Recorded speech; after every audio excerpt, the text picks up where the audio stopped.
This week on Culture Q, the cast of Heartstopper join in the fight. Elliot Page sparks a heated conversation on Twitter. And we find out just how queer Thor Love and Thunder really is. What is going on? Is Dana Lawani here. And I'm Cheryl Lazar. This is Culture Q. And here's some of the highlights from this week in queer culture.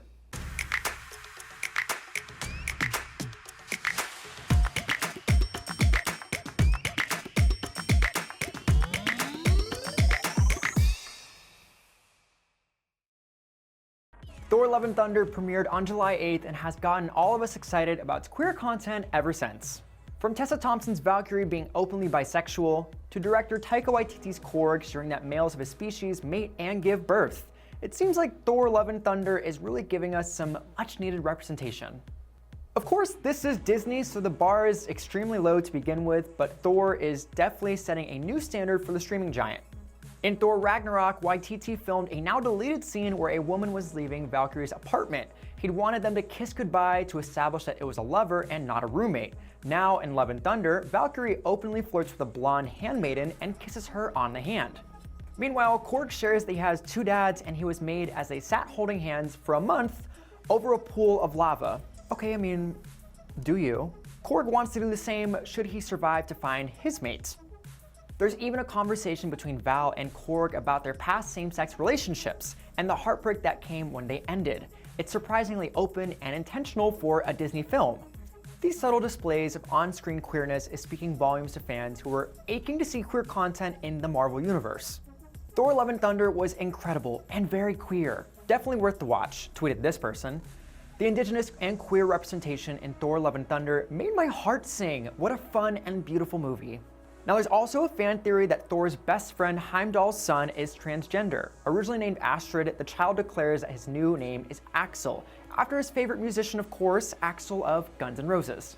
Plus, many fans are talking about Thor himself and his very special and sincere relationship with his axe and former hammer. In response to all of it, the director told Out magazine that he loves telling LGBT stories because we're all queer. And Waititi, who additionally plays a queer Blackbeard in Our Flag Means Death by HBO Max, also declared himself a gay icon. Now to be fair, this also came out when he was asked about being a queer icon, so we'll give him a pass.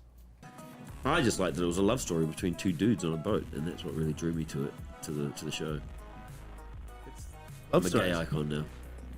He responded saying, "I'm just amazed to hear what my friends think of me. I'll be like, hey guys, you're looking at a little gay icon over here."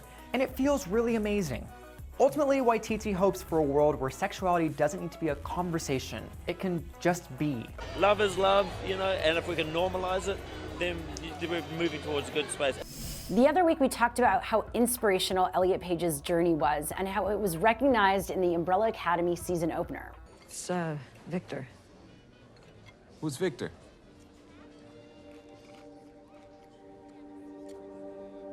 I am. It's who I've always been.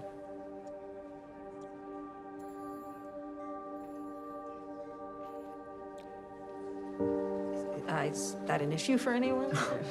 No, I'm good with it. It was a big deal for Page, who said not being who he truly was almost killed him. And Page has gotten a ton of support, but on Twitter suddenly, Page's dead name began to trend. A dead name refers to a person's name, usually gendered, that no longer fits their gender identity. It's a symbol of respect to use the name a transgender person has chosen for themselves. Dead naming is a violation of Twitter's terms of service, yet Page's dead name trended thanks to some conservative and bigoted tweets from Jordan Peterson. Now, Peterson is known for his anti-LGBT rhetoric. He started this whole thing off with a tweet saying this: "Remember when pride was a sin?" And then brought in the actor. Throughout, he dead-named Page, resulting in a temporary suspension. Twitter did inform Peterson that his account would be restored once the offensive tweet was deleted, which totally makes sense, right? And never one to be left out of a hate party, Ben Shapiro chimed in saying that it was literally impossible to report on the story without also facing a suspension. And suggestions of how to do that exactly were ignored. Dead naming is when you notice that someone has changed his or her name, Shapiro posted. Now we must engage in time travel and pretend that there was a man named Elliot Page who starred in Juno as a pregnant girl. I just can't with this. I mean, okay, let's move on.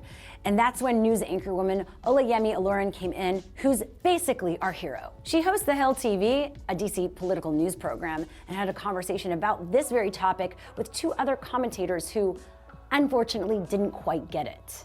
Was what Elliot Page's name was before. I guess we should not say it because maybe that would violate some policy. It's a dead name. But that's crazy. But to not even be allowed to acknowledge that you used to have a different name. What do you need to be able to acknowledge that for? How are you suffering? Where's your harm? Where's your oppression? Did you get banned from calling Prince even after he changed his name to a symbol? I mean, that's where we're same. If Donald Trump decided he just wanted to be called the greatest of all time, we would just move over to that and be like, well, we got to respect his wishes. I mean, what a mess. And afterwards, Lauren took to Twitter and reiterated this. Do not call Elliot Page or any other trans person by their dead names. It doesn't cost us anything to simply respect other people's personhoods and call them the name they tell us to. Yes, say it, and this is exactly why allyship in all spaces is so important, including when conversations like this come up, and many are quick to spread misinformation and false narratives that discredit the humanity of the trans community and LGBT identities. For decades. God forbid you not be allowed to call somebody by something they don't want to go by anymore, because your right to call them what you want to call them. In the international LGBT community, some countries are flying the rainbow flag and civil rights are finally being granted, while in other countries, the right to be even queer is under attack. On July 1st, a mosque in Berlin flew a rainbow flag, marking it as the first mosque to do so. Mo El-Khattab, one of the imams, said they wanted the mosque to be a safe place for people who are different, so they too can experience the spiritual side of their lives. He also hopes that other mosques will follow their lead. Supporters were seen on hand wearing stickers saying "Love is halal," meaning it's allowable in Islam. Others held signs that said Allah loves equality and trans Muslims are everywhere. At the mosque, women are not required to be in hijab, burqa, or niqab. In fact, most clothing that obscures a woman is banned by the mosque. They also allow men and women to pray together.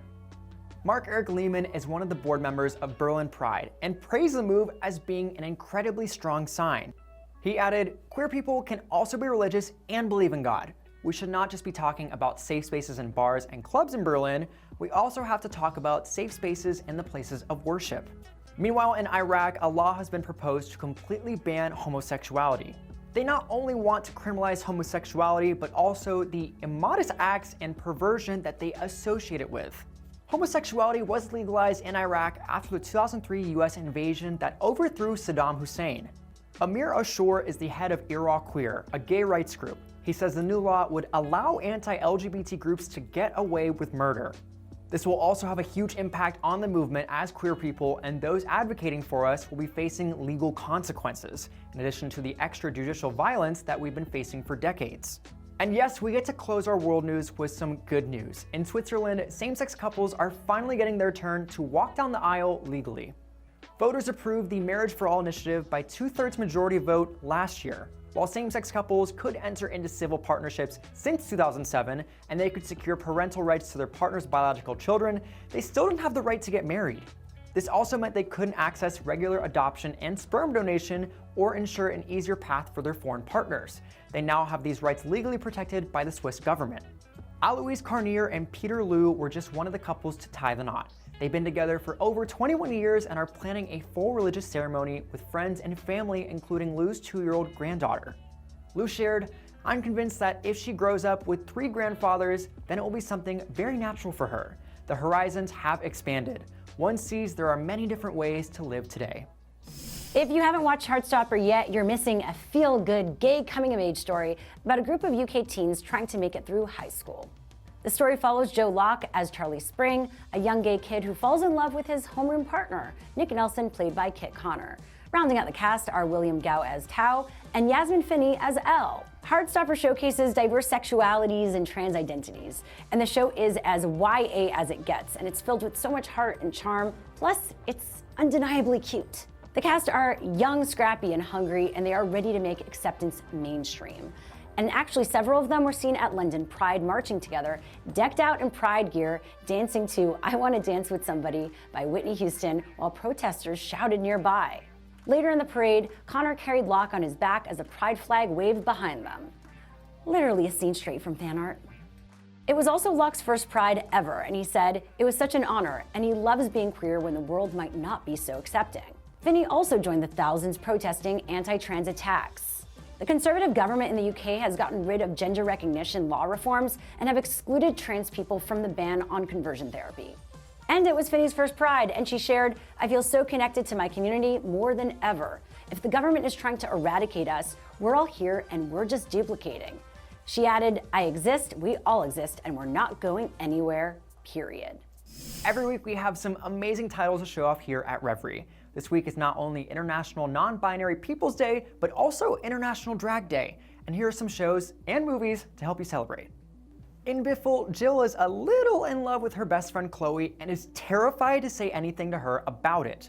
Their roommate Sarah is both convinced that the feelings are mutual and sick to death of waiting for one of them to make a move. When the gang's New Year's Eve party ends, everyone is left re-examining what they thought they knew about themselves and each other.